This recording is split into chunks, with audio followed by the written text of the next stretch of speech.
lean back like the seats of an 86 Delta 88 coupe on D's and Bones, baby. That's what I'm talking about. Yeah. Going live in a minute, Blizzard King. This is Winter Dinner Spurling Podcast. You are rocking with the realest black men represented. Ain't no lies, cause we winning. Catching flies, ain't no feelings. Uncle D, we the villain, baby. We just left the village, baby. Now we in them villas, baby. Dinner Spurling Podcast, tuning in, we get it, baby. You can hate the player, hate the game. We love all you haters. Hate watch, hate watch. Calling lovely ladies, hands on your knees.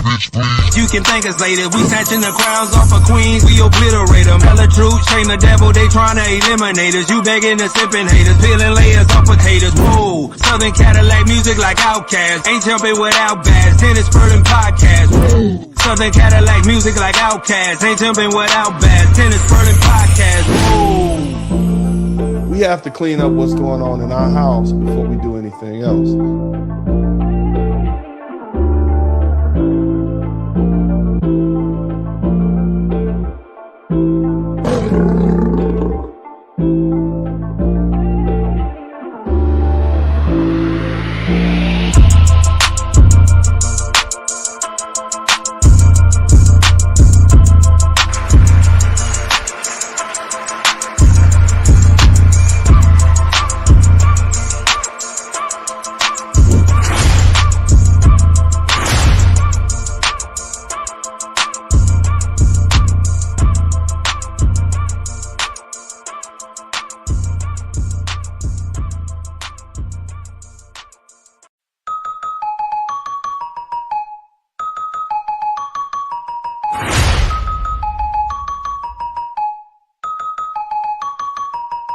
Gotta watch your back, even family that's amongst you. Got a slut ass auntie and a cool ass uncle. Kinda won't front you, but let you ride the whip around the block like you stunts. Don't do a lot of bumping. When your mama call when her ex-man jumping, all you see is feet and her ex-man stomping. That's my Uncle D, that's why the Blizzard King coming. Hot girl winter, Blizzard King summer. My we's a coming. No singing and no humming, talking we shall overcome it. Got him leaking, I'm the plumber. My nigga made Zoom look cool, yeah, you funny. What else Uncle D gotta prove more money? Overlook the tunes, if gotta shun him.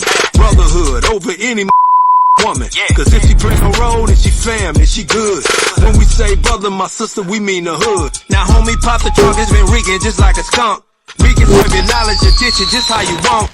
He just run his mouth and that bullshit we debunk. In a sunken place, he's sinking that drunk. He don't even drink and I tell you that drunk. My nephew told me I wanna be just like my uncle. He don't even drink and I tell you that drunk. My nephew told me I wanna be just like my uncle. Brand good, suit and tie, lawyer reppin' manhood. He don't tap dance, he overstand, he playing good. Titles don't get it, most of us getting ambushed. Mayonnaise, clam bush, buck broken, man tush. Woke up in the morning, got walk, that's on my mind. Peace can only come when you're low and order divine. I stay entwined, you keep a criminal mind. How you think I shine and stay from falling behind? He got open eyes and can't see it, he blind. You nice all the time, they tell you water is wine. Slaughter all your sons and leave your daughters behind. All she wanna do is flash that big behind. Your music is the garbage they use to take you down. You used to rap intelligent, now you rapping like clowns. My prerogative, you thinking like Bobby Brown. Rest in peace to Whitney, Christina, that's underground. Wake up years later, you been around. Water up to your neck and watching you as you drown. How you scoring touchdown again and you out of bounds? All the black men getting passports out of town. Homie pop the trunk, it's been reeking just like a skunk. We get some good knowledge, your digits just how you want. He just run his mouth and that shit we debunk. In the sunken place, he singing that good song.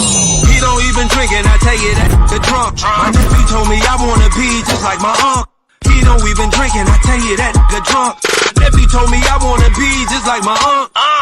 My Uncle D, my Uncle D, my Uncle D, my Uncle D, my Uncle D, my Uncle D, my Uncle D, favorite uncle, Uncle D, my Uncle D, my Uncle D, my Uncle D, favorite uncle, my Uncle D, my Uncle D, my favorite uncle, Blizzard King, Uncle D, Uncle D, Uncle D, Uncle D, my favorite uncle, what? Uncle D, my favorite uncle, my Uncle D. My Uncle D, yeah, Uncle D.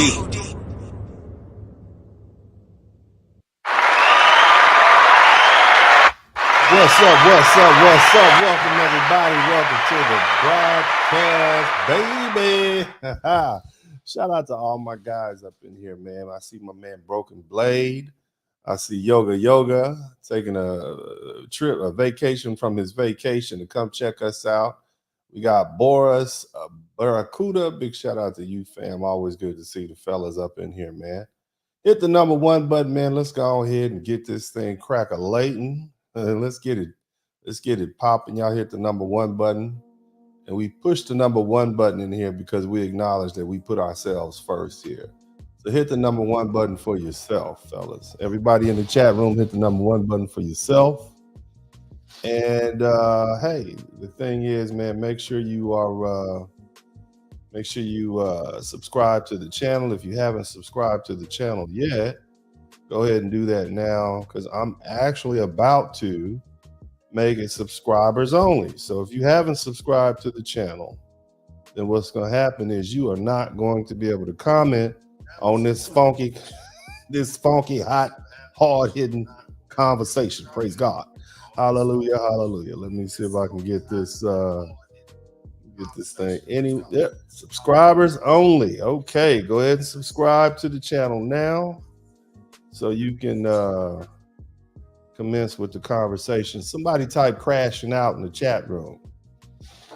Somebody type crashing out in the chat room. We talking about crashing out for Kamala in the chat room, baby. Somebody type crashing out for Kamala.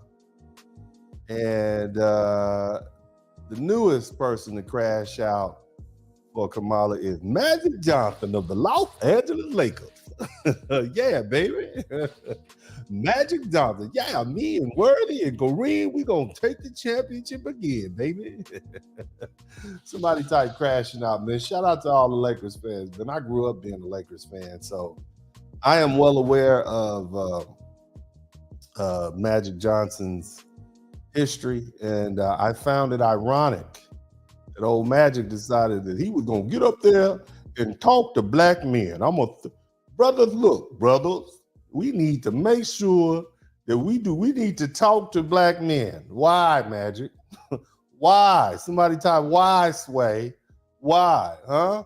So we're gonna dive into this topic that's been stirring up this quite the conversation in the black community.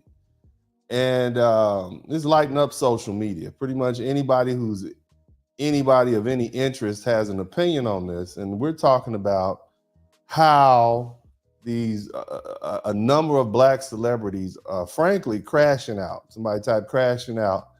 And as they rush to support Kamala Harris and the Democratic Party. Now, when I say crashing out, what I mean is that these folks are losing serious credibility with their own fans, with us and the everyday folks. They're pushing us to blindly follow the Democratic Party line and cast our votes for Kamala Harris without engaging in any meaningful dialogue about what's actually at stake for our community. Now, look, I'm gonna tell y'all like I've been telling y'all. I don't care who you vote for. I just want you to vote your interest. I don't care who you vote for. I want you to vote your interest. You vote for Trump, fine. You vote for Jill Stein, fine. You vote for Kamala Harris, fine.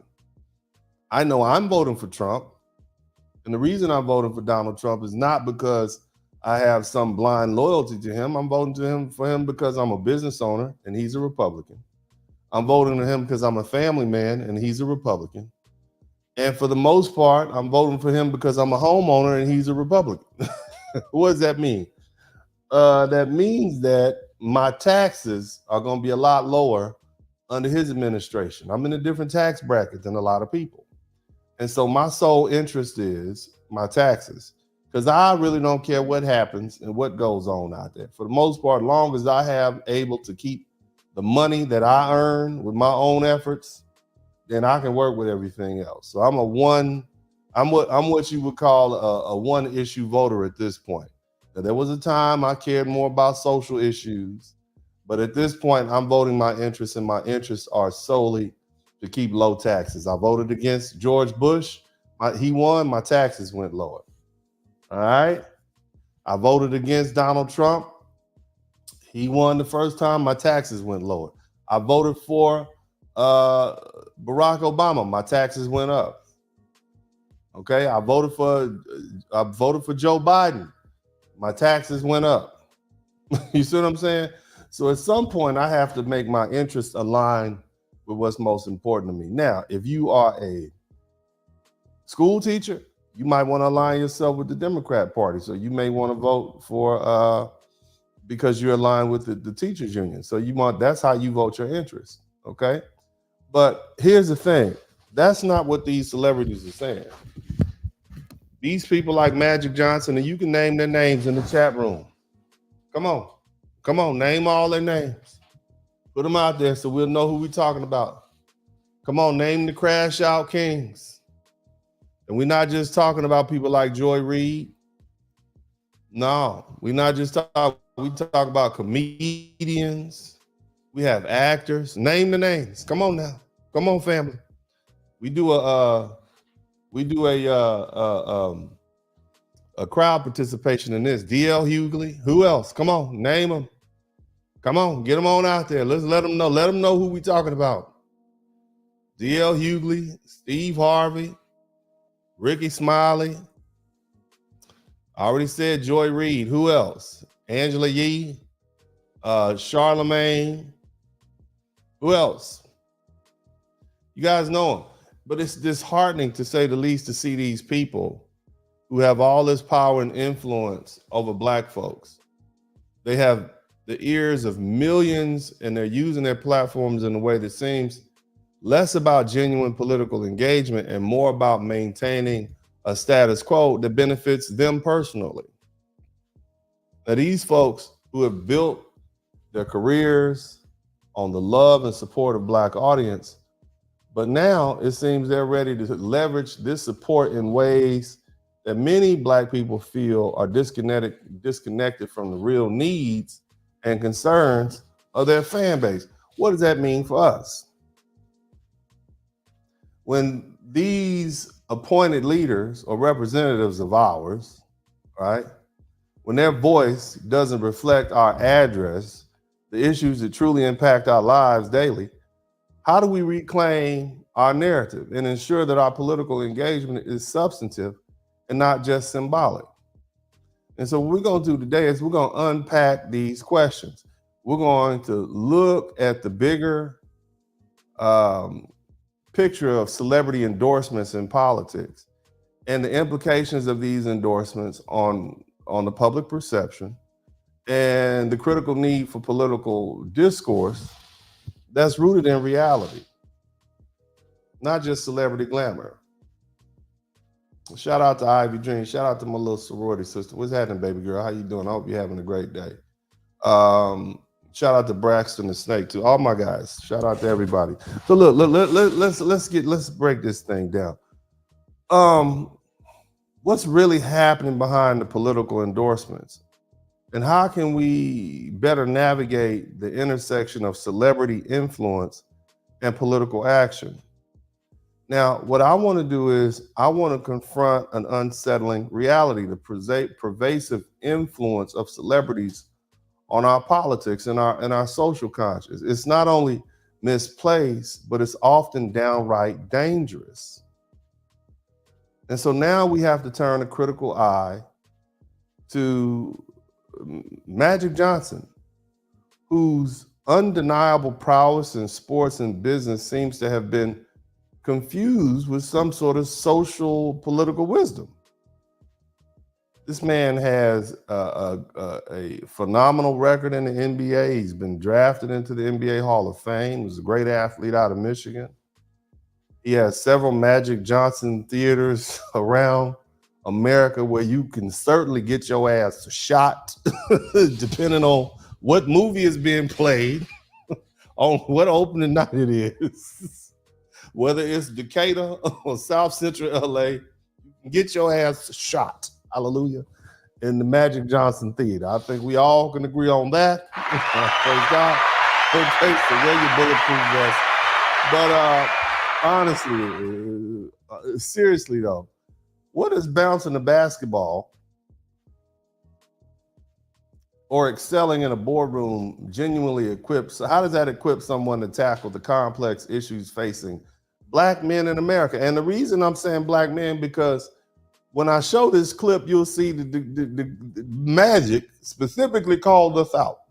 He specifically called Black men out. You understand?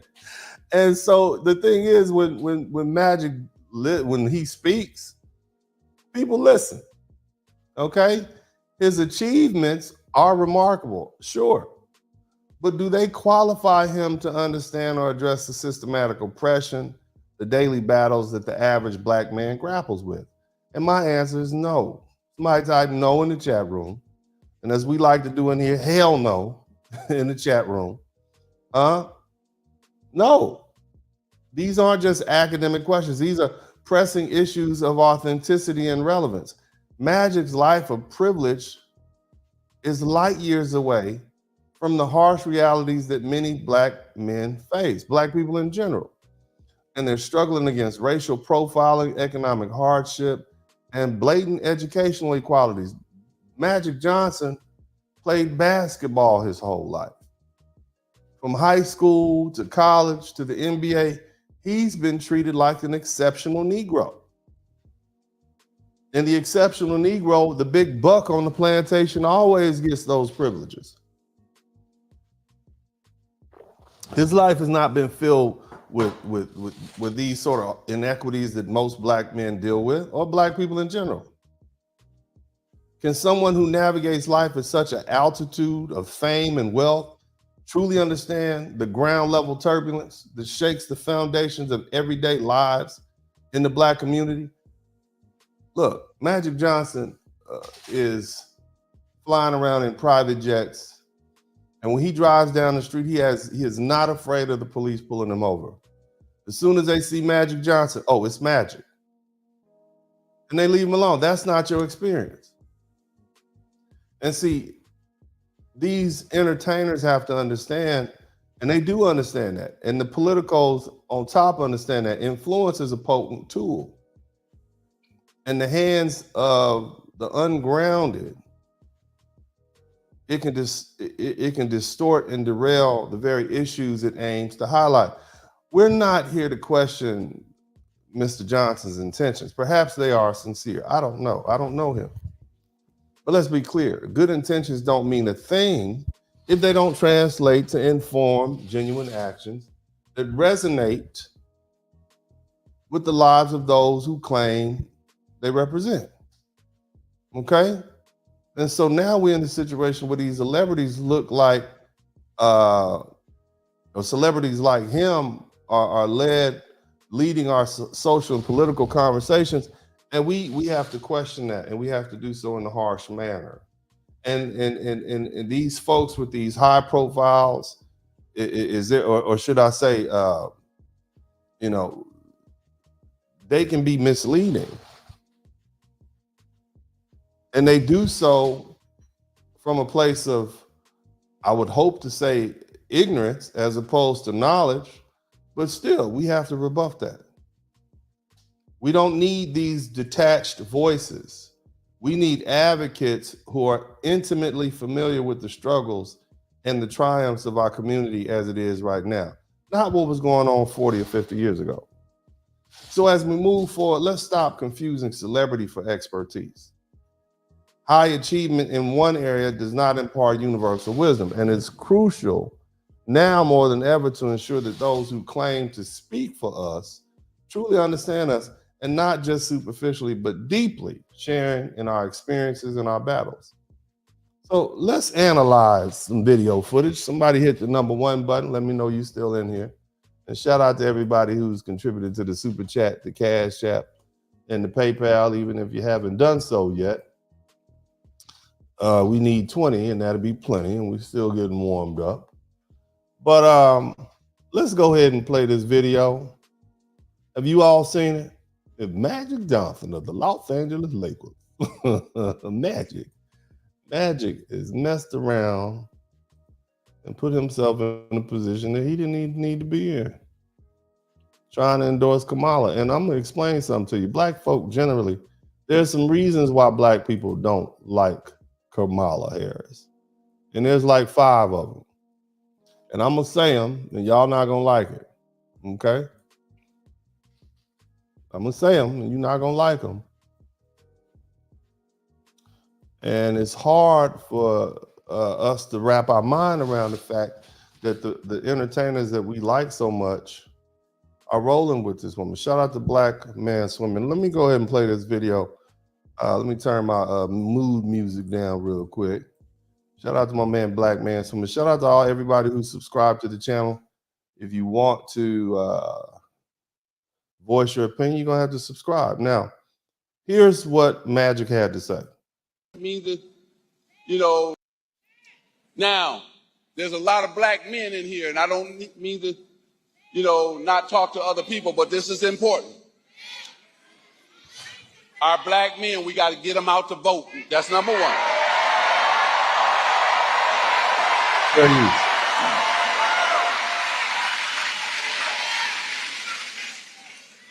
Kamala's opponent promised a lot of things last time to the black. You know, I'm just noticing, you know, Magic Johnson looked like a big ass Martin Lawrence, don't they? They got them close set eyes. You see how his little eyes are close set like that? Look at that. He got them close set eyes. He looked just like Martin Lawrence, don't he? Look at that. He got them close, you know, them people with them close set eyes. You got to keep an eye on them. But let's keep listening. Black community that he did not deliver on. And now, we got to make sure we help black men understand that. Oh, really?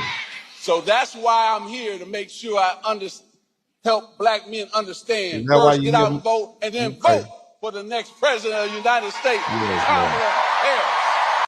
Now, there's a few things in there that I heard, okay? Now, I'm gonna let this play. Now, the first thing, you know, I don't like anybody talking down to black men, okay? As you guys know on this page, there's a freedom doctrine that I pick. You free men. You're free to live the life you choose to live, vote how you want to vote, live your life. You earn that right. This is where I'm at, okay?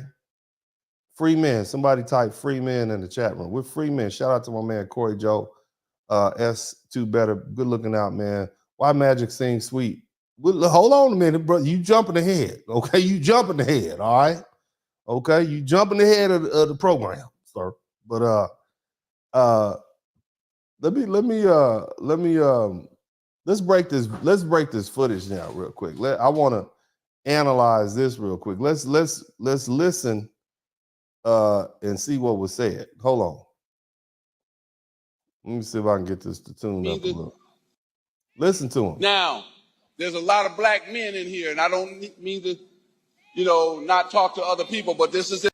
There's a lot of black men in here. I don't mean to talk to other people, but I got to take these Negroes behind the woodshed real quick because I got to get them straight. So y'all give me a minute while I talk to this ignorant group of black men over here that I seem to know better than. So he's questioning the character of black men. You are basically saying that your wisdom as an individual is more meaningful and thoughtful than all of the collective wisdom of all the black men that are in the audience or that will be listening. That's what you're saying. So that in itself is arrogance. And so it makes me want to bring into question your character. Who are you to pass judgment on us? Who are you to tell us that your judgment as an individual supersedes that of ours? So now we have to somebody type character check in the chat room. Somebody type character check as a chat room. And he said, black men. So you were talking uniquely about the experience of black men. And what is being a man? What are the attributes of a man? Responsibility, fatherhood. What else? Let's name some attributes of manhood. Character check. Yeah, somebody write character check in the chat room. We got to check this man's character. Now, some of you all don't know Magic Johnson, but I think by the time I finish, you're going to know him well enough to make your own decision as to whether or not his character checks out. Okay? So let's keep listening. But he's addressing black men. And so when you talk to black men, then black men have a responsibility to respond. Magic, or should I say Bernard? Okay? So let's keep listening. Let's listen. Important. Our black men, we got to get them out to vote. That's not our black men, we got to get them out to vote. So do we belong to you? Is that what you're saying? Is this a term of endearment, or you see us as property? You're already telling us that you know better than us, so you taking on a parental role. And now you're saying our black men. Was that you trying to say we belong to you, or you what are you saying? We still on the plantation? I don't know, brother. I don't know. It seems a bit totalitarian to me. Let's keep listening. Number one.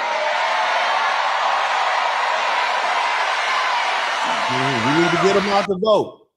Now, he didn't just leave it at that. He didn't say vote your interest, because I tell you to vote for your interest because I respect you as men. I respect you as men, and I want you to do what's in the best interest of yourself and your family. So that's why I tell you to vote your interest. That's the difference between me and these other suckers trying to tell you what to do. I don't think I'm better than you. Shout out to my man, Corey Joe. Appreciate that $5 super chat. Let's keep it cracking. Kamala's opponent promised a lot of things last time to the black community that he did not deliver on. Now, hold on. Her opponent is Donald Trump.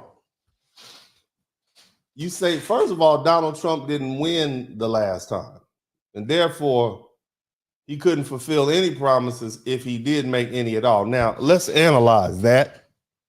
Kamala's opponent, who is Donald J. Trump, promised the black community in things, and he didn't deliver it. Do y'all remember anything that Donald Trump promised the black community? I'm gonna ask y'all because I've racked my brain, and I don't ever remember that Donald J. Trump, even in I'm talking about his run up to 2016, did he promise us anything? I know he said something like, "What do you got to lose?" Right? He did say that, but he didn't promise us anything, Magic. He didn't offer us a damn thing, Magic. He said, "Make America great again." And as I recall, most black people was like, "Oh no, he's the devil incarnate and we not voting for him." So why the hell would he promise us something anyway? I'm just asking. He didn't offer us a damn thing. He didn't say he wouldn't do anything for black people. Why? He never said, "Why would I do anything just for black people?" He didn't say that. But you know who did say that? Huh? You know who did say that they wouldn't do? They absolutely shut the door on doing anything specific for black people. Kamala Harris did that. This Indian Messiah of yours. This is who you want us to vote for. The woman who said, "Who promised?" on live TV. That's the only thing I ever heard her say without cackling. So she meant that, right? Wouldn't do a damn thing for black men. Shout out to Seminole 2014. The Magic situation that other men sent out to sick black men is reminiscent of an overseer on a plantation trying to keep black men on the planet. It's worse than that. We are free men, and they still trying to get us back to the plantation. Keep on listening. And we got to make sure we help black men understand that. All right, hold on a minute. We got to make sure. Now, I want you to look at this. This seems mafioso right here. And we got to make sure we help black men understand that. How you gonna make us understand that, Magic? You gonna come whoop our ass, Magic? You gonna make us understand? How you gonna make grown men? How you gonna make 22 million men do anything, Magic? You gonna make us do it? You gonna whoop our ass now, Magic? You gonna beat us down? Is this what you gonna do? And you got the crowd riled up behind you? You gonna beat us up now, Magic? Why don't you go start with Mike Tyson? Mike Tyson said he's voting for Donald Trump. Go tell Mike Tyson you're gonna make him understand something. Huh? Y'all know each other. You gonna make us? Somebody type "make me" in the chat room. This is where we are. And you say this on national TV. How dare you get your black behind up there and talk bad about black men? You gonna make us? Who do you think you're talking to? Are you talking to children? Are you talking to convicts, prisoners? Are you talking to slaves? You gonna break the whip out and beat us? You gonna make us? All the black men in the chat room say "make me." You so big and bad, you gonna make us? Who you gonna send for us, Magic? Who you gonna send for? You've been a whole goddamn embarrassment your damn self for the past 32 years. You are an embarrassment to the black community. And you gonna make us? I don't give a damn how many goddamn stadiums and you help finance and how many movie theaters you have. You're an embarrassment to us. You had it and you fumbled it. And you've been a continuous embarrassment. You gonna make us? What example of manhood have you set, Magic? And you gonna make us? Let's keep listening to this hot mess. So that's why I'm here, to make sure I help black men understand. First, get out and vote, and then vote for the next president of the United States, Kamala Harris. That's why you're here. You're there for the enforcer. And of course, you know the brothers had something to say about it, right? The brothers had something. Let me just keep it 100 with you. Let me explain something to you all who may not be of African descent, who may be of African descent, but you might not be Black American. I'm gonna keep it 100 with you. And there's some black people with our conversations that we have amongst each other. I'm just gonna keep it 100 with you. There's some obvious reasons why black people don't necessarily take to Kamala Harris. Very obvious. And this is gonna sound superficial, but you're gonna have to listen. Number one, she's light-skinned. I know. What does that have to do? It's plenty of light skin. Yeah, it's a certain kind of light skin kind of black folk that we like. We like our Muhammad Ali's. We like our Farrakhan's. They're all the way 100%, all the way down, and they show. But then there's another kind of fake ass light skin that we don't like. The ones that think they're better than us, the ones that talk down to us, the ones that patronize us. And y'all looking at me like, but Uncle D, you pretty goddamn light skinned. You said, I know. I'm red, but it's a little different. Let me get my point out. So it's not that we don't like her. It's that, okay, you already light skinned. You already kind of get a certain privilege associated with your light skin. Because when black folks look at you like, yeah, the guys are gonna like you, they're gonna give you a little light skin privilege here. The white folks gonna think you're a little bit less threatening, not all the time, but I'm just saying. So there's a little privilege associated with that. And then you got the long, good hair. You got good hair. You see what I mean? A lot of dark-skinned sisters are not gonna necessarily like you, not because you're light-skinned, but because you're not dark-skinned. I'm just keeping it 100. So it's not something that we act on all the time, but it's something that's noticed. You're gonna get a little jeer. You're gonna have to prove yourself a little bit. I'm just keeping it 100 with you. You know I'm telling the truth. There's plenty of light-skinned girls out there that have felt we'll say victimized, pushed around a little bit on the schoolyard just because they light-skinned. They gotta prove themselves.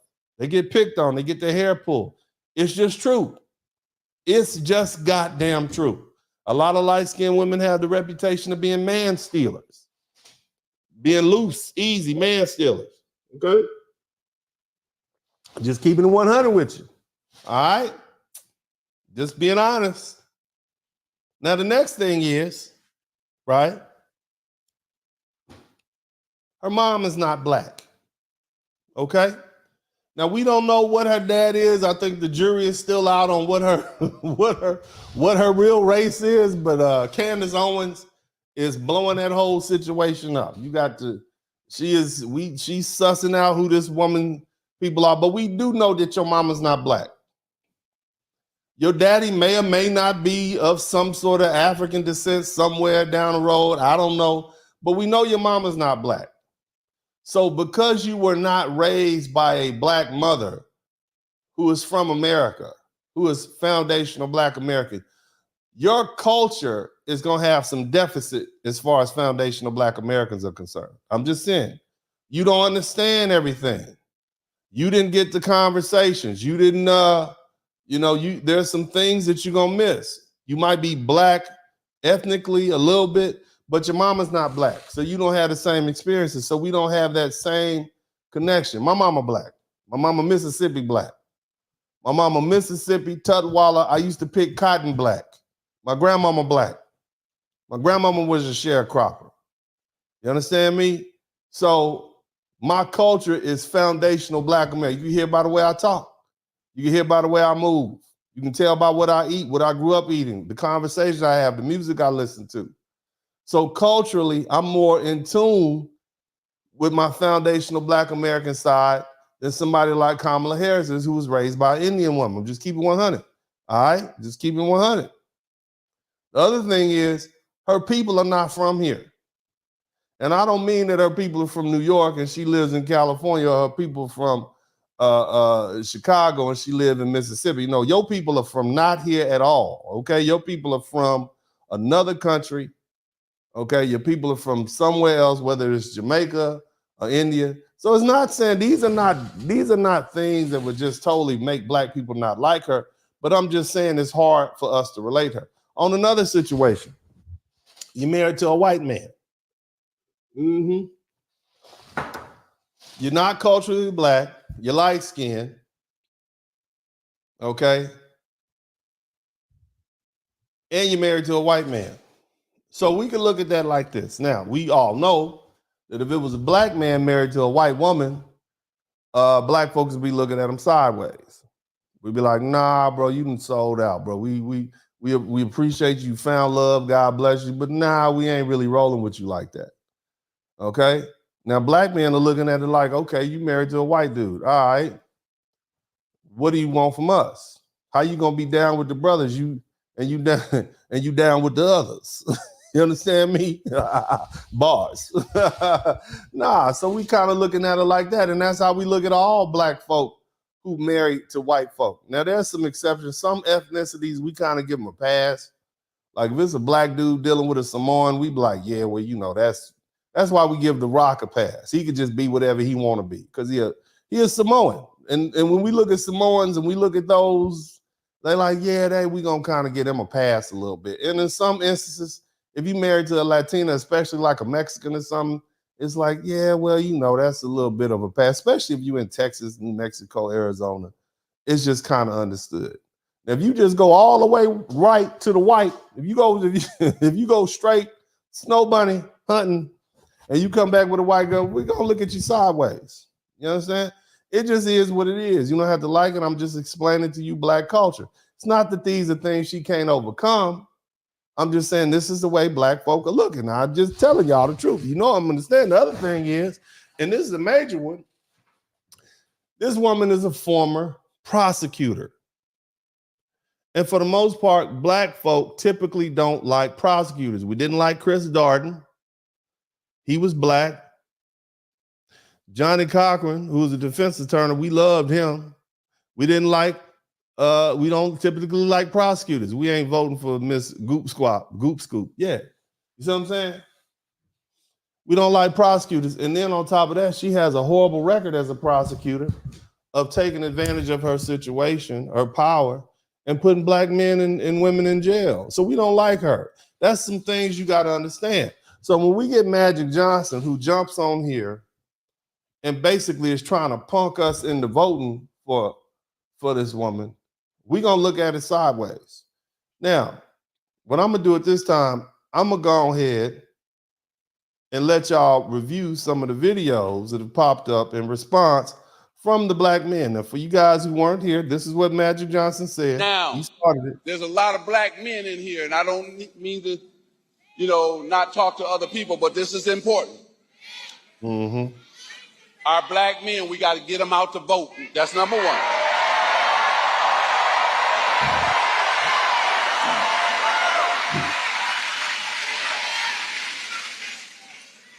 Kamala's opponent promised a lot of things last time to the Black community that he did not deliver on.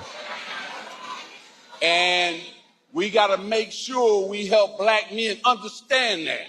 We're going to make them understand. So that's why I'm here, to make sure I help Black men understand. First, get out and vote, and then vote for the next president of the United States, Kamala Harris. Yeah. So the brothers had a lot to say about that. Let's go ahead and let the brothers speak. Community doing things to try to help uplift people in the black community, but they'll take a check to get on stage to tell you to vote for somebody who's not going to do shit for you. And that's how it's been for the longest time. Malcolm X has talked about these black entertainers for many, many years. Those are the people that they put out in front of us, in front of TV as our leaders. And they are not my leaders. Some of them need some leading and some guidance. Just because you're rich doesn't mean you're a God-fearing, decent human being. Has absolutely nothing to do with morality and decency. And so you can miss me with all of that. I don't give a damn who. You could bring Michael Jordan out there. And Michael Jordan is my favorite basketball player of all time. He cannot tell me. He cannot guide me. He cannot dictate to me who to vote for. And stop insulting black men and acting like they don't have their own mind. Because you're not going to do that to black women. Nope. And you should be able to accept the fact that if you have rejected them, if you have overlooked them, you shouldn't be mad at them for looking elsewhere. And you have. All right, that was a very eloquent and thoughtful way of rebuffing Magic Johnson, and this one isn't. Talk about black men. Ain't you itchy? Ain't you itchy? Oh shit! Somebody type itchy in the chat. What's wrong with you? It's always the people with the worst motherfucking problems. You got easy E. Ooh. Itchy and scratchy. And you telling us what we black men need to be doing. You should be making a fucking condom commercial. Ooh, see? Can you stand up there with your goofy ass saying the same goofy shit? Your son wears a size 16, B-Nod. Size 16, B-Nod. Damn. Yeah. He wants stilettos, pumps, in the club, yeah. Don't you tell me shit. Like I'll follow you. Y'all celebrities getting out of hand with your what you think. You thought because you could do good business and dribble the basketball, you could tell us what the fuck to do. Boy, fuck you. All right, man. I'm gonna run that one back real quick. Y'all check that out again. I'm gonna run that one. He said it all. Y'all. We got to make sure we help black men understand. With all due disrespect, Magic Johnson, please shut the fuck up. Your son wears a size 16 pump. Shut up. You don't know nothing about black men. Ain't you itchy? Ain't you itchy? Fuck wrong with you? It's always the people with the worst motherfucking problems. You got easy E. Itchy and scratchy. And you telling us what we black men need to be doing. You should be making a fucking condom commercial. Can you stand up there with your goofy ass saying the same goofy shit? Your son wears a size 16, B-Nod. Size 16, B-Nod. Pump. He wants stilettos, pumps, in the club, yeah. Don't you tell me shit.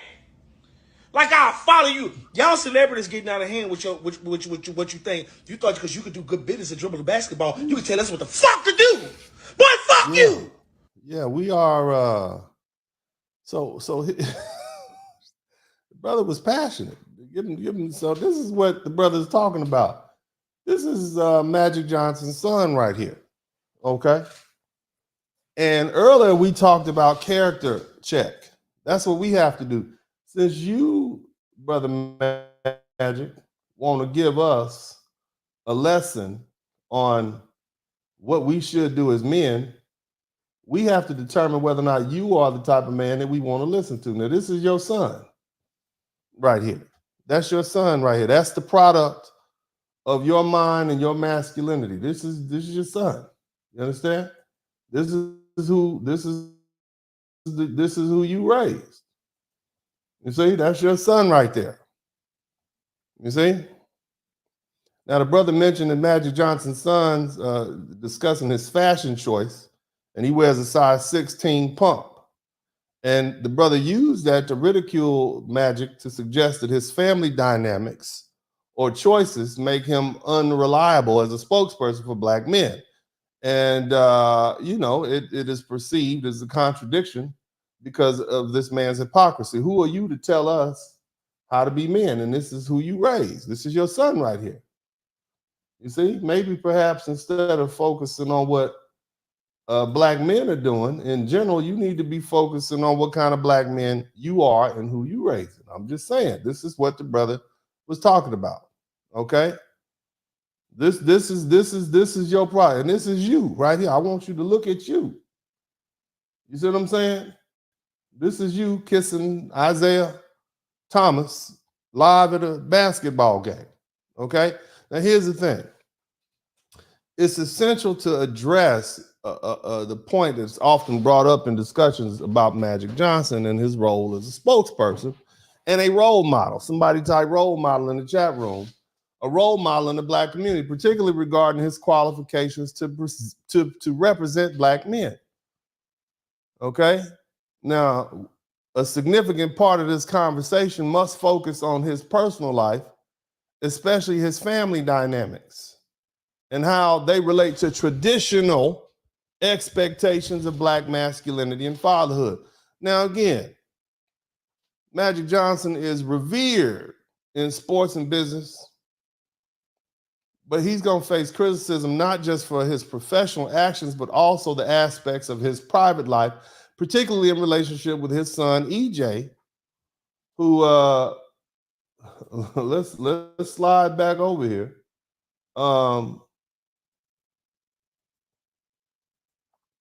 Your son, let me see if I can find it. Magic, your son, EJ, who identifies as a member of the alphabet community. You understand me? Now, your experience as a father does not align with the conventional expectations of raising a black man. Okay? And that's the vast majority of the segments of the black community feel that way. So how can you represent black men if what you're pushing doesn't align with that? What's that boy from Florida? What's his name? D. Wade. What if Dwayne Wade got up here and told you all who to vote for? Black folks, black men? How would you take that advice? Huh? They would say you're not qualified because your authenticity and ability to genuinely represent the broader traditional ideas of black fatherhood and black masculinity are divergent, to say the least. There's a lot of black women out there. Is this the black man that you want black men to follow, black women? Do you think this is a qualified spokesperson or role model for black men? I'm talking to the black women that are listening right now. Is this who you want? You want us to crash out and vote for this man, this woman that this man endorses?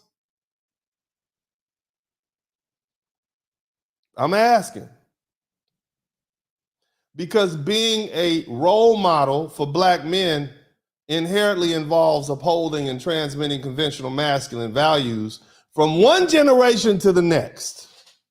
And it did not look like you did a good goddamn job at it, Magic. You got a whole 6'7" some son that identifies as a woman. And of course, he is known for his very unique styles. He can't just be, who he is. He got to dress the part, so to speak. Somebody type dress the part in the chat room. Nevertheless, what I'm saying, Mr. Johnson, is no matter how many buildings you build and how many teams you own, your family choices and dynamics render you unreliable as a spokesperson for traditional black masculine ideals. You see? And irrespective of what you all may say, oh, Mr. Spurling, you don't consider the evolving nature of gender identity and expression within the community and the broader society. Not in Texas. Not in Texas, and I know it's unfair that I'm unfairly placing the onus on Mr. Johnson, who's the father of an adult son, who who has his own right to identify for whatever he chooses to identify. It's a free country; you can do that. But let's say my son was one of my children was a school shooter or something like that, or a dope dealer, huh? What if my son was a gambler or something like that? Y'all would judge me on that, wouldn't y'all? Y'all would judge me. Why would I want this man's ideals? Why would I adhere to his? I'm not doing it. It's valid to discuss the implications of a public figure's personal life on their professional and public roles. Because he wanted to check us. He made it seem as though we don't know what the hell we talking about. And we said, no, Magic, you don't know what the hell you talking about. If this is what you put out in this world, you're not qualified to speak on behalf of black men, Magic. You need to focus on your own family, Mr. Johnson.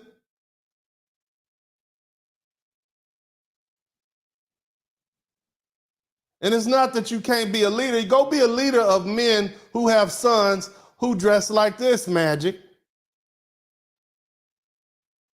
That's what you do. It's great that you support your son. That's an exemplary quality. And the fact that you demonstrate understanding and acceptance and love, that's outstanding. We're proud of you for that. Applause. But you are not qualified to be the leader of black men out there kissing men on the basketball court back in the 80s and 90s. You're not qualified. Now, let's talk about responsibility, Magic, because here's the big elephant in the room. Somebody type itching and scratching in the chat room. Somebody type itching and scratching in the chat room. As the brother said, Magic, you itchy. Now, it's a horrible, horrible affliction to have. It's a horrible affliction to have. But let's talk about it. You want to tell us how to be men. First of all,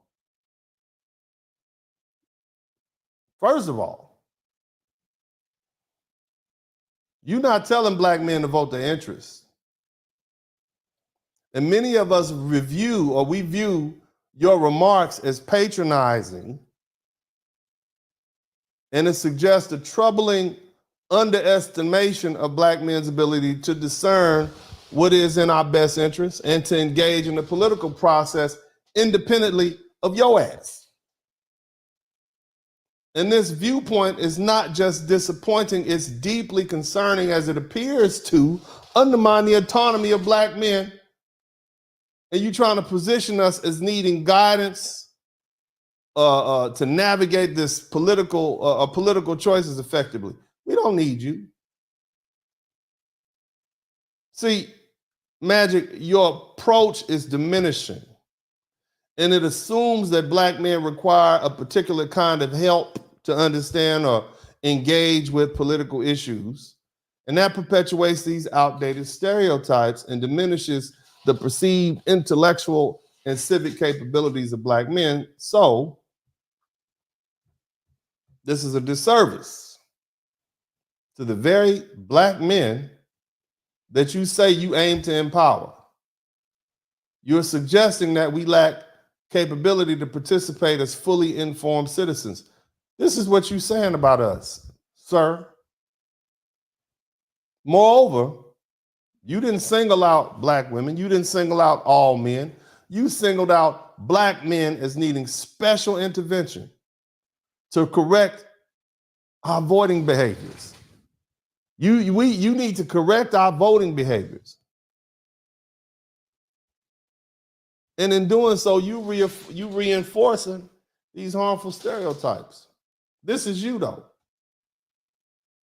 This is you right here, kissing the man in the middle of the NBA finals.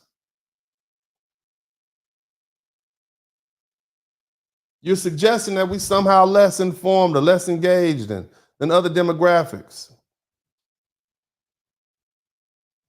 This is not only a gross simplification, but it is also inaccurate. It's an inaccurate portrayal that ignores the diverse political perspectives within the community. Some of us are Republicans, some of us are not. Some of us want to vote for our interests, some of us will vote whatever way they will, whatever.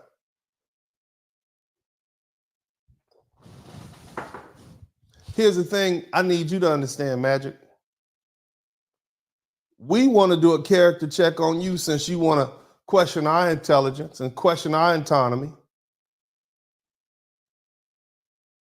See, your past, and I'm going to need about 14. I need 14 more super chats because I know this is going to get demonetized. Your past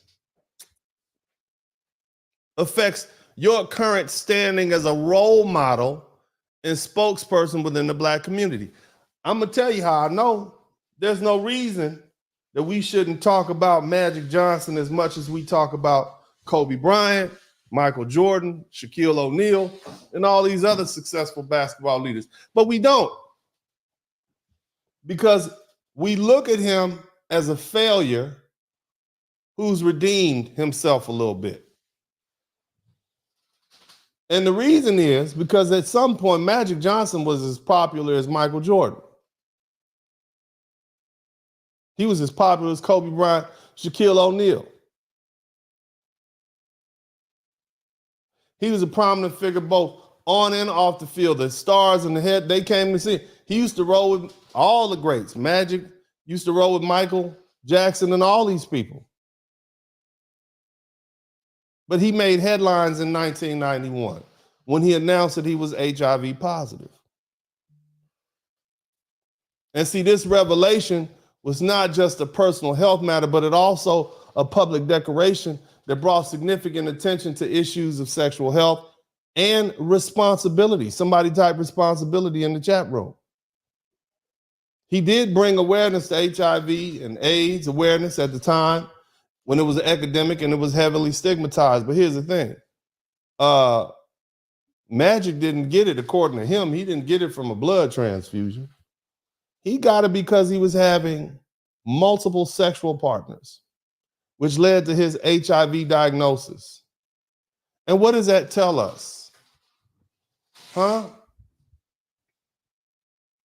It tells us, it marks him as and I'm being honest, and I'm talking to this, shout out to my man, Anubius. Thank you so much for the $49.99. We need 13 more super chats. What does that tell us about him?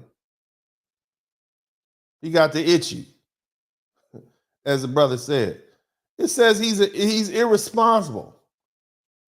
It says you're an irresponsible figure in terms of sexual behavior. And because in his history, he lacks the moral authority to lecture Black men or indeed anyone about responsibility, whether in terms of sexual health or broader behavioral norms. We don't want to hear what you got to say. Magic? Don't nobody want to be like you. You got a woman that don't nobody in the world with good sense want to sleep with. Nobody wants to be you, Magic. See, role models, whether they be Black or otherwise, or leaders should exhibit personal lives that align closely with their virtues that they promote. Now, I know you all may find this uncomfortable, but we got to talk about it. If we're going to be honest, this man has exposed himself and he is crashing out for Kamala Harris with all this bad history. Now, I'm not saying that Brother Magic hadn't redeemed himself, or he hadn't grown, or he doesn't have the capacity for change. But see, it raises the question about what terms public figures are allowed to evolve. What terms should we impose on them that allow them to evolve and to contribute positively following personal setbacks and missteps? And I'm not saying they shouldn't be a second chance. I'm not saying that. Shout out to DNN. We need 12 more super chats. I'm not saying that. The man is remarkable. He has some remarkable accomplishments in sports and business, And they're indeed, but the thing is, his advocacy on behalf of particular health issues have been impactful. Okay, but him directing political engagement for black men, that's going to raise some eyebrows.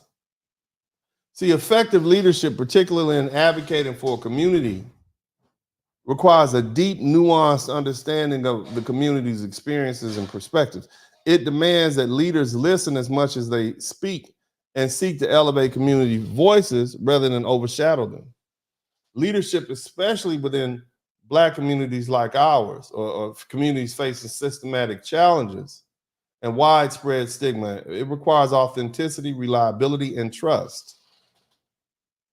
And I don't see that here. I see somebody who's talking down to us on behalf of his friend. We look at Magic Johnson's past actions as irresponsible by his own admission. And therefore, he's in no position to lecture black men on a damn thing, especially something as serious as these political issues that we're dealing with right now. Now, that being the case, I'm going to take a quick break. I'm going to be right back. Y'all hit the #1 button, man. We need a few more super chats. How much? We need 12 more super chats. I'll be right back. Spurling. I'm an attorney here in Houston, Texas. My mandate is to be an advocate for black men, largely because I am a black man. I'm a black father. I have black sons. And I want to make sure that the issues confronting black men are defended, protected, enunciated, spoke upon by black men who have a vested interest in the black community. And so my draw to the Black Manosphere or YouTube in general to use my voice, my wisdom, my experience was solely because black men weren't being heard. But they're hearing us now. They're hearing us as to our issues related to modern relationships, politics, education, finance, and so many other things. And I'm extremely proud of these gentlemen. I'm extremely proud of the people who put this together. It is a wonderful event, and I look forward to attending in the years to come. Hey, man, I do what I do. All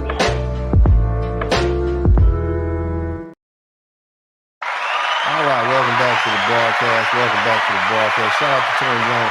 I'm going to need 12 more super chats. I need 10 more super chats. Shout out to Red Sigma. So here's the thing. In case you all weren't here, let's listen to this. Now, there's a lot of black men in here, and I don't mean to, not talk to other people, but this is important. Our black men, we got to get them out to vote. That's number one.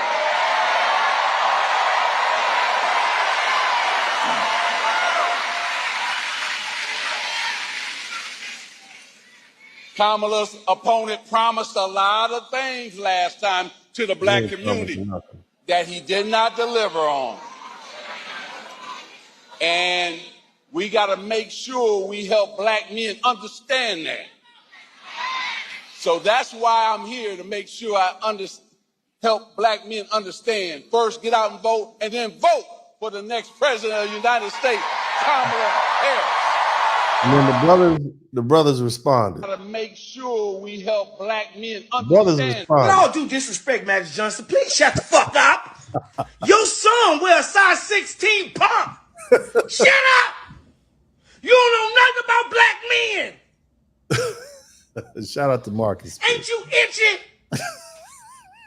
Ain't you itchy?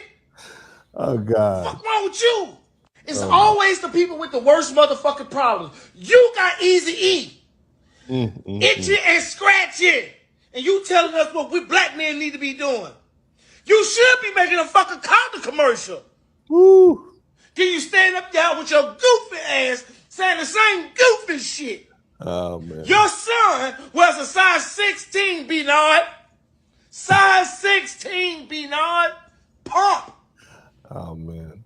He wants stilettos, pumps, in the club, yeah. Don't you tell me shit. Like I'll follow you. Y'all celebrities getting out of hand with what you think. You thought because you could do good business and dribble the basketball, you could tell us what the fuck to do. Yeah. Boy, fuck you. Yeah, man. Somebody type crash out in the chat room. Like I said, I think I told you this the week that Kamala Harris got nominated, I put a warning up. I was live. I said, look, you all had better, you black celebrities, don't lose your fan base running up behind Kamala Harris. Shout out to Gloria Sidbury. Don't lose your fan base. I told you guys that. See, the underlying frustration with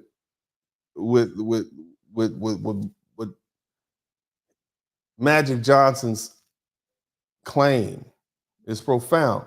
Not just because it's perceived as condescending, but because it suggests a broad, overgeneralized view of black men as somehow less capable. Basically, he's calling us dumb. Okay? That's what he's saying. He's saying we're too dumb to make an informed decision or understand these complex issues on our own. That's what he's saying. He's basically saying we stupid. And this assumption is not only offensive, but it's downright disrespectful. This is the problem that we're dealing with. Shout out to Marcus. And so, when someone like Magic Johnson, who's been blessed with a high profile and a significant social standing, when they make a statement implying that the entire country full of black men is lacking or lacks understanding, we too stupid, it doesn't just reflect poorly on his perception of black men, it also perpetuates these harmful stereotypes. And this kind of rhetoric supports the age-old biases that black men are in need of guidance and that we can't be trusted to know what's in our best interest and do for ourselves or our communities. This is a problem, fam. And it's deeper than that. It's deeper than just him getting up here asking us to support Kamala Harris. He didn't ask us. He told us he was going to make us vote for him. And see, it's especially frustrating, or should I say what's especially infuriating about Magic's statement is the audacity to assume that visibility or success in one area like sports translates to a superior understanding of political or social issues. It's some political students, political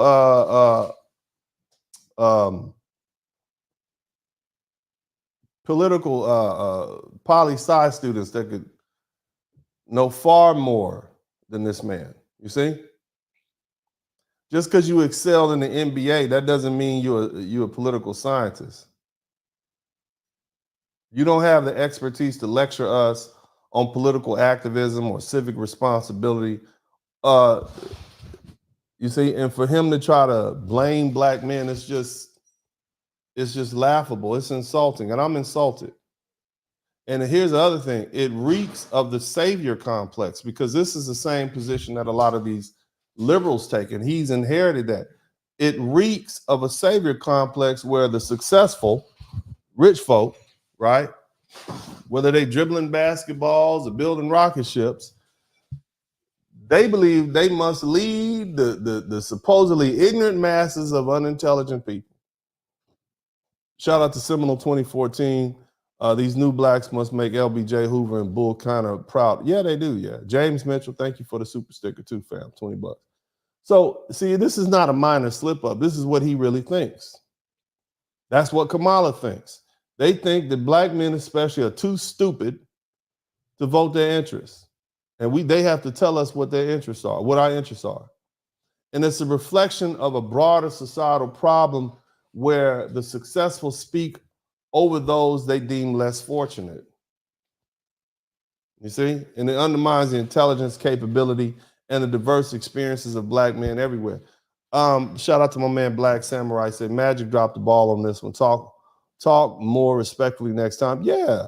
And disrespect. And the brothers came at him. They jumped on him for that. So when we talk about why there's anger, why there's so much pushback against Magic Johnson's comments, it's because these statements aren't just about offering help. They're about imposing a viewpoint, unsolicited. And y'all know how Uncle D feel about unsolicited advice. They strip away agency from grown-ass black men, suggesting that without this so-called elite guidance from this former black basketball player, that we are unable to engage effectively with the issues that affect our lives. And the frustration is valid, family. I mean, the backlash is warranted. And the message to Magic Johnson is, along with shut your ass up, and anyone else, anyone, rest of you black celebrities, anyone else who thinks you can talk down to us, it needs to be clear. Black men do not need your condescending savior attitude. We demand respect, we demand recognition, and the right to speak for ourselves. And this is unacceptable.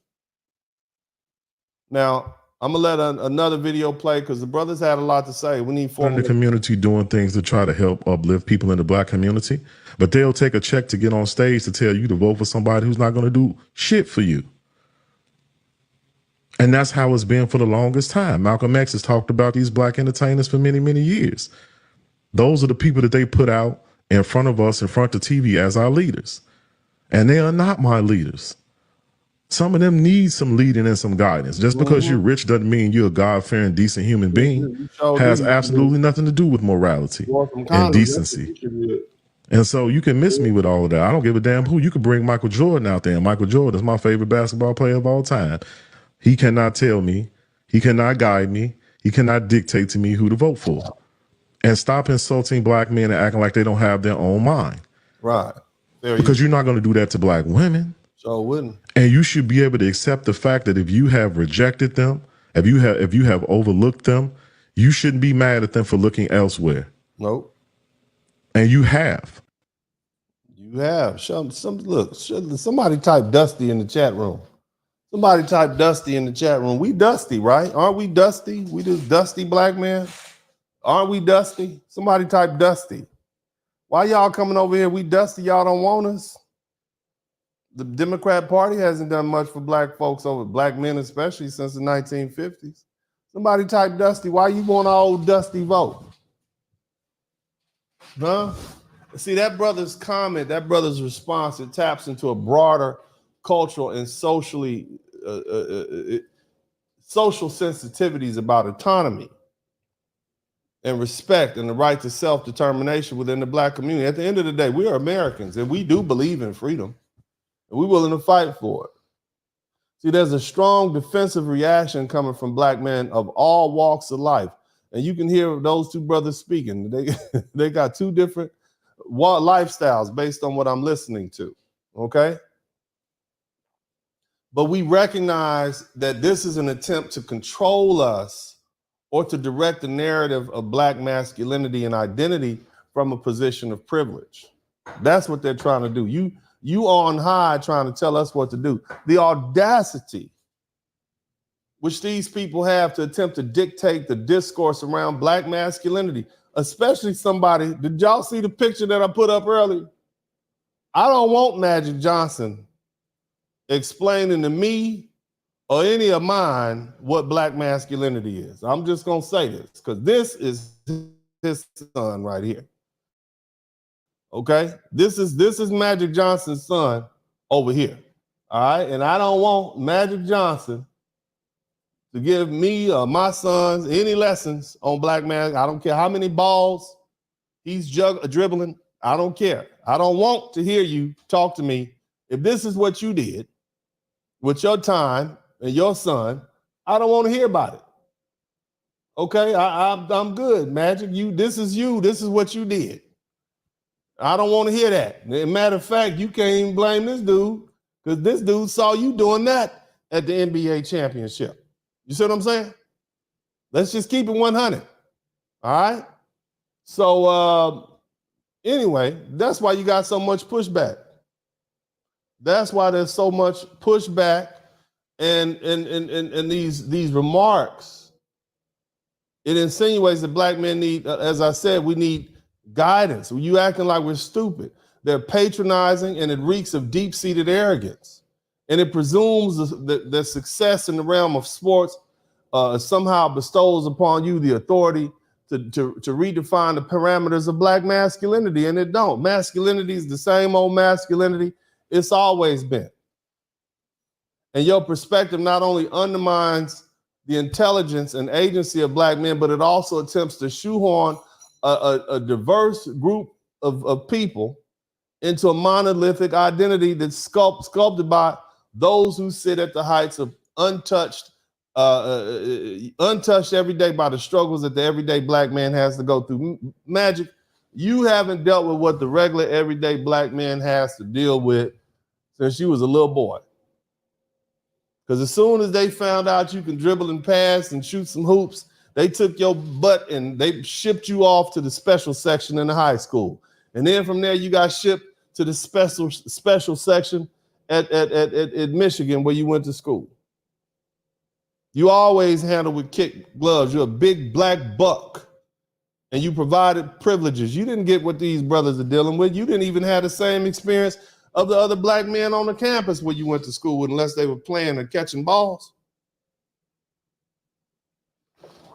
See, it's not just about rejecting unsolicited guidance. It's about resisting a pervasive and historical pattern where the voices and experiences of black men are mediated and diluted and redirected by those who claim to know better. It's a resistance against having the narrative of what it means to be a black man in America co-opted by people who, due to their elevated socioeconomic status, are disconnected from the ground reality. See, you would know what I'm saying. I wouldn't even have to tell you. The reason I could tell y'all, and you know, over my community page, I've been able to predict so many different things. Not because I'm a fortune teller, just because I can look and see. I understand my black experience. I know what's going to happen to these black prosecutors after they black behinds end up trying to prosecute Donald Trump, whether they were successful or not. In this case, they're not. Fannie Willis, she gonna end up getting disbarred, might end up in jail. Her and Nathan, Big Willie Wade. You understand what I'm saying? Letitia James up in New York. Donald Trump is definitely gonna target her. Even the people that support her now are gonna target her. She too big for her britches. This is how that works. As Dr. John Henrik Clarke said, white supremacy always breaks its tools. Why is it that all the people who are prosecuting Donald Trump, Alvin Bragg, Letitia James, Fannie Willis, why do all these, if this was such a high profile, desired job and a great opportunity to show your patriotism, why is it that they had all black people prosecuting this man? What does that tell you? Sounds to me like it was a fool's errand. Now, and so I understand how this thing works. You see? I understand. So it's not that and I say all that to say I'm connected to what's on black folks' mind. I talk to my brothers every day. On this page, I got over 70,000 followers. That's enough to fill up a football stadium. I don't have the numbers that a lot of people have, but I guarantee you this, I have a lot more impact because I'm telling you exactly what's on black men's mind. This page and what we do here helps drive the algorithm. Because they'll take what I say and go create their own broadcast. Those people with millions and millions of followers, that's not all black people. That's definitely not all black men. It's a lot of people from a lot of different demographics. So they follow my page, see what I'm talking about, and you'll know what black men are talking about. Shout out to my man, Quiet Faith. He said the NAACP has a YouTube ad with a daughter typing a message her father to vote because her access to medical care is at stake, dog whistling for deletions. A full disconnect. Yeah, man. I mean, look, here's the thing. Shout out to Election 480. Thank you too much. Thank you too, bro. Here's the thing. We as black men, we are you telling the rest of the world that we're incapable of intellectual autonomy or self-directed thought. And that attitude propagates a harmful myth without the guidance of the successful few. Somebody typed the talented 10. The many cannot find their own way. That's what you're saying. That's not leadership.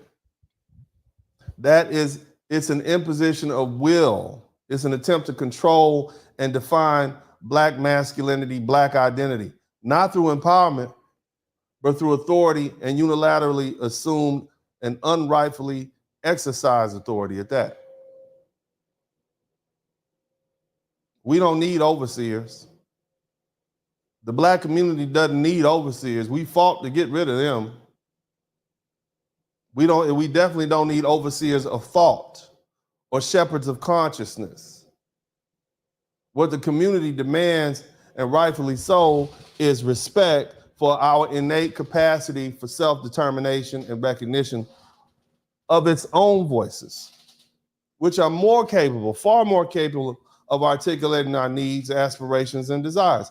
The anger and the pushback are not merely about rejecting Magic Johnson's views, but our broader outcry against the continued marginalization of black men, black voices in general, but black men's voices in particular, by those who think their positions of paternalistic authority supersede ours. So the message is clear. Respect our autonomy, recognize our agency, and stop assuming privilege grants you insight into our lives. Now, as far as the celebrities, let's address the masquerade of performative leadership. We need some more super chats, one more specifically. We see black celebrities paraded as leaders, propped up not to serve our interests as black people, but to pad their own wallets and polish their images. You don't think these people are getting paid for this? You don't think they shipping out $10,000, $100,000 to pay these entertainers to do this? They're crashing out for it with their broke, sad selves. Most of these entertainers are broke. I just want y'all to understand that. They're not as wealthy as you did. They're struggling out there. They're struggling. They're struggling out there. And so you can buy them cheap. They like politicians. They're entertainers. They're clowns. The only time they get paid is if somebody's watching, and you all aren't watching them. You know what you're doing? You're on the internet. You're watching me. You're watching other YouTube content creators on TikTok. That's what you're watching. You're not watching them. And so they're losing money. Look at all the movies that are failing right now, these big budget films that are failing. People have become critical of entertainment because they can see better stuff for free on YouTube. So they're broke and they can be bought, irrespective of their polished images. These people are willing to stand on stages advocating for politicians or causes that seldom deliver the promises change to our neighborhoods and to our streets and to our lives. It's a performance. It's a performance where substance is sacrificed for style and genuine change is traded for high visibility pro-ops. Again, the brother mentioned, and I'm gonna tell again, Malcolm X warned us about this phenomenon. He spoke vehemently against the manipulation of the black community by external powers using these black faces, these selected black faces. These figures anointed by others, they don't represent us. They're not born from our struggle, nor do they bear the best interests at heart. Instead, they serve agendas that often undermine the autonomy and the authenticity of our collective voice. We, as black people, need to begin to scrutinize these so-called leaders. Are they among us because they understand us and are a part of us? Or are they merely actors in a profit-driven narrative using their platform to harvest benefits at the expense of the black community's progress? We need to dissect the substance behind their shiny veneers. Let's be crystal clear. Wealth does not equate to morality. And just because somebody like Sean Combs, Magic Johnson, Steve Harvey, D.L. Hughley, Oprah Winfrey, just because they've amassed fame and fortune, that does not crown them as moral leaders or give them the authority to dictate our choices as black people. Wealth can distance these folks from the everyday realities of the black people that they claim to represent or they understand. And it has. It's appalling that the autonomy of our decisions is still under siege, brothers. Our opinions, our votes, our lives are not for sale and are not for manipulation by those who have never walked a mile in our shoes. We need to safeguard our right to think, to choose, and to advocate for ourselves without unsolicited guidance from those who do not share our daily experiences. Look here.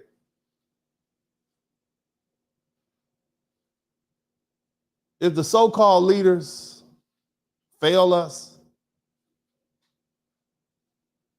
if the established paths don't lead to our desired destinations, then we not only have the option, but we have the obligation to seek alternatives.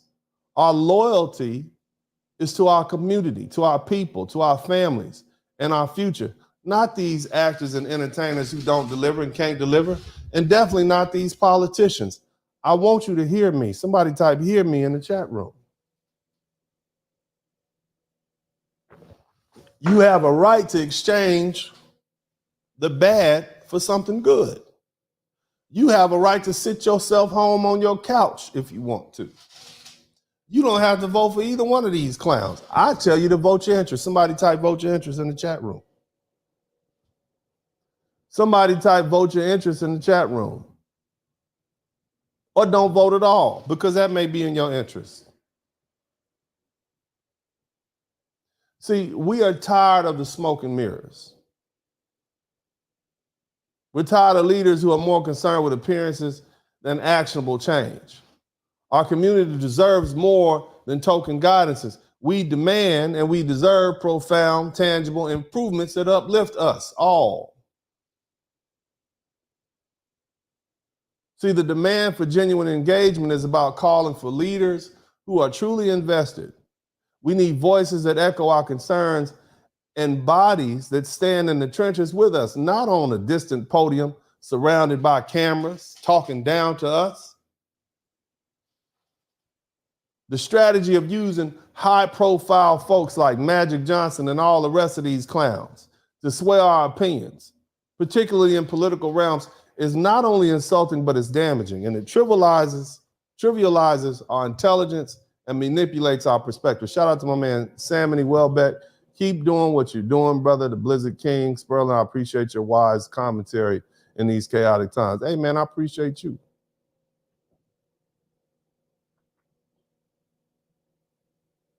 I wonder what Brother Malcolm would say about that. What do you think, Brother Malcolm? He was a titan of the civil rights movements. And he fiercely criticized the manipulation of black public figures by the media and political entities, which often propel these entertainers and athletes into leadership positions at the expense of the genuine grassroots leaders. Malcolm X argued vehemently against the elevation of these entertainers because he viewed them as what they were, disconnected from the real challenges and struggles of everyday black people. He insisted that true leadership must emerge organically from within the community and be rooted deeply in a direct experience and struggle, not manufactured in a glossy realm of celebrity or external approval. Now look at Magic Johnson. Contrast that with this paternalistic claim that black men need his guidance. We need Magic Johnson's guidance. I want you brothers to let that set in. Black men, the only time you take guidance from somebody if you want to end up where he is. Do you want to be like Magic Johnson? Do you want to be like Magic Johnson? Any of you brothers? Do you want to have Magic Johnson's son? I don't even want his money. I damn sure don't want his, I don't want to have nothing. I don't want to be anything like him. But see, that guidance that he put forth, that political claim, it highlights a stark betrayal of Malcolm X's vision for autonomous, self-determined leadership in the Black community. Magic was made by the system. He was made by the corporations. His comments reek of condescension, suggesting that without his enlightened intervention, black men will remain adrift in this political chaos. That's not just patronizing, it's a direct assault on the intellectual autonomy of black men, embodying the very dangers that Malcolm X warned about. On the flip side, let's look at Michael Jordan. I ain't heard nothing out of him. Have y'all heard Michael Jordan say any damn thing? He's staying in his lane. And his stance on social and political issues offers a stark contrast to Michael Jordan, to Magic Johnson. Y'all know back in the day, Michael Jordan infamously quipped, "Republicans buy sneakers too." And we didn't like that at the time because we would criticize the Republicans.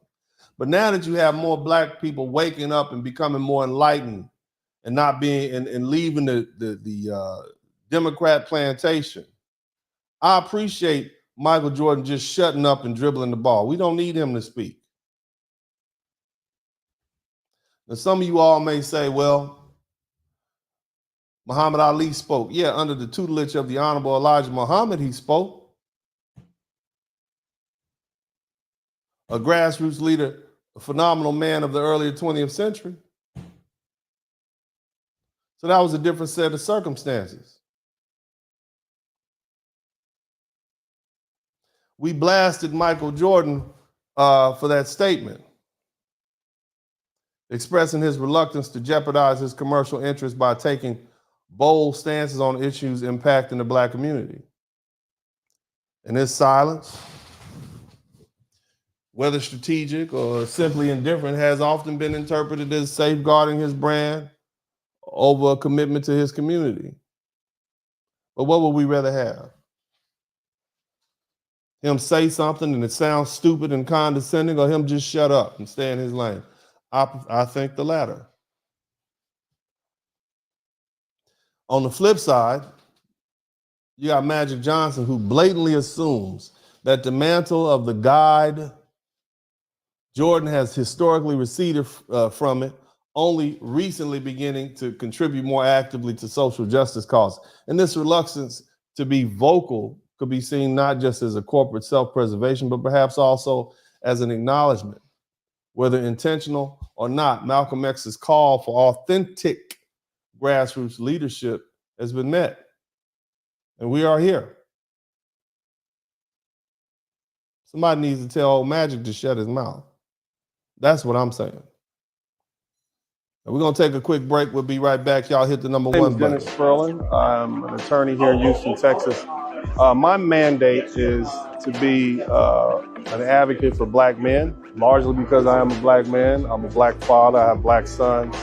And I want to make sure that the issues confronting black men are defended, protected, enunciated, spoke upon by black men who have a vested interest in the black community.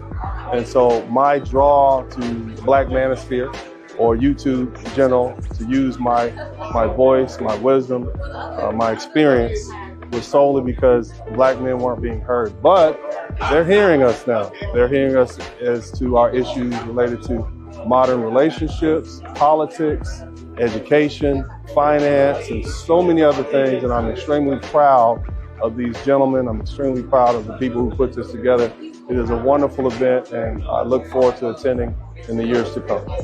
Hey, man, I do what I do. All right, welcome back to the broadcast. Shout out everybody who's up in here, man. I want to give a big shout out to Black Men Swimming. Thank you so much. We said on the strength. Appreciate you, fam. Thank you so much for the super chat. Also, Corey Joe, too better. Why Magic seems sweet? It's just me. No, I mean, you know, look like something. I mean, you see him up there kissing Isaiah Thomas in the middle of the NBA Finals. But you never know, man. You don't know who these people are. You don't even know who they are. And so when they open themselves up, then you have a right to do a character check. Shout out to my man TIQS. Magic does not speak for me. I will once again vote my interest, support black male media. Thank you so much, brother. I appreciate you.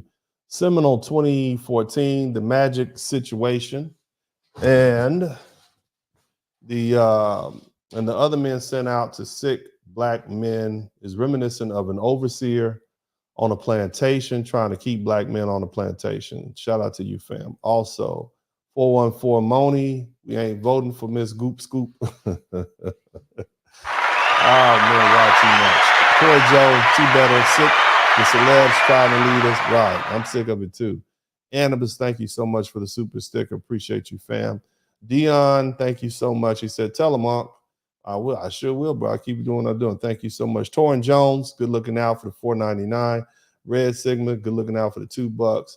Marcus, thank you so much for the super sticker. Gloria Sabry, thank you so much, fam. I appreciate you guys.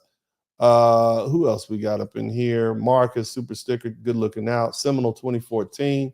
These new blacks must make LBJ Hoover and Bull Connor proud. Yeah, man, they're doing a great job of treating us like we are less than 100% first grade A citizens. Yeah, they are. They are doing a great job. James Mitchell, thank you for the $20 super sticker. Black Samurai says, Magic, drop the ball on this one. Talk more respectfully next time. So disrespectful. Yeah, he really was disrespectful. Zeta Zentendo, Malcolm X won blacks of celebrity politics. Yeah. So it lets you know that this is an ongoing problem, man. Shout out to the NAACP. He said, Quiet Faith, NAACP has a YouTube ad with the daughter typing a message. Her father to vote because her access to medical care is at stake. Dog whistling for deletions, a full disconnect. Yeah, man, it's crazy. It's getting pathetic. Electrician 480, good looking out. Salute, bro. Thank you so much. Samony Welbeck, good looking out, fam. He says, keep doing what you're doing, brother. Blizzard King, Spurling. I appreciate your wise commentary in this chaotic time. Thank you so much. Also, we want to make sure we acknowledge all the folks who contribute to the Cash App over here. Let's see who we got over here, man. Shout out to my Cash App folks. Yeah. Corey Joe. Thanks, Corey Joe, for the two Cash Apps. Mr. Williams and the contractor. Good looking out, fam. So here we go. Let's run this back once again. To make sure we help black men understand. With all due disrespect, Magic Johnson, please shut the fuck up. Your son wear a size 16 pump. Lord. Shut up. You don't know nothing about black men. Ain't you itchy? Ain't you itchy? Fuck wrong with you? It's always the people with the worst motherfucking problems. You got easy E. Itchy and scratchy. And you telling us what we black men need to be doing. You should be making a fucking condom commercial. Ooh. Can you stand up there with your goofy ass saying the same goofy shit? Your son wears a size 16, Bernard. Size 16, Bernard. Pump. He wants stilettos, pumps, in the club, yeah. Don't you tell me shit. Like I'll follow you. Y'all celebrities getting out of hand with what you think. You thought because you could do good business and dribble the basketball, you could tell us what the fuck to do. Boy, fuck you. Oh man, shout out to that brother. That brother's mad. But let's get down to it, fam. All right. We got a situation brewing that strikes at the very core of our community's integrity and identity. And it's about the role of our black celebrities. It's about the role they're playing in political arenas, particularly how they're lining up with Kamala Harris and the Democrat Party and urging us to follow suit without question. They're not trying to persuade us with political arguments. They're just telling us to do it because we said so. So let's be brutally honest. When these celebrities step out of their comfort zones to tell us who to vote for, they're not just sharing an opinion. They're attempting to sway the entire black vote in a direction that does not necessarily align with what's in our best interest. They parade themselves on stages, not because they necessarily believe in the cause, but because there's something in it for them. Maybe it's money, maybe it's status, or maybe it's just being in the good graces of powerful people. Here's the harsh truth. By doing this, they risk everything. They risk their credibility, their connection with us, their very fan base that helped elevate them to where they are today. And let me be clear. Once you lose that, once you betray the trust of your people, it's a long road back, if you come back at all. So this is a stern warning to all you Black celebrities. You're not just gambling with your careers.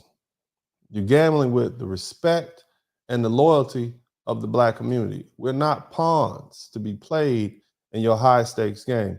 We're not tokens to be cashed in for political points.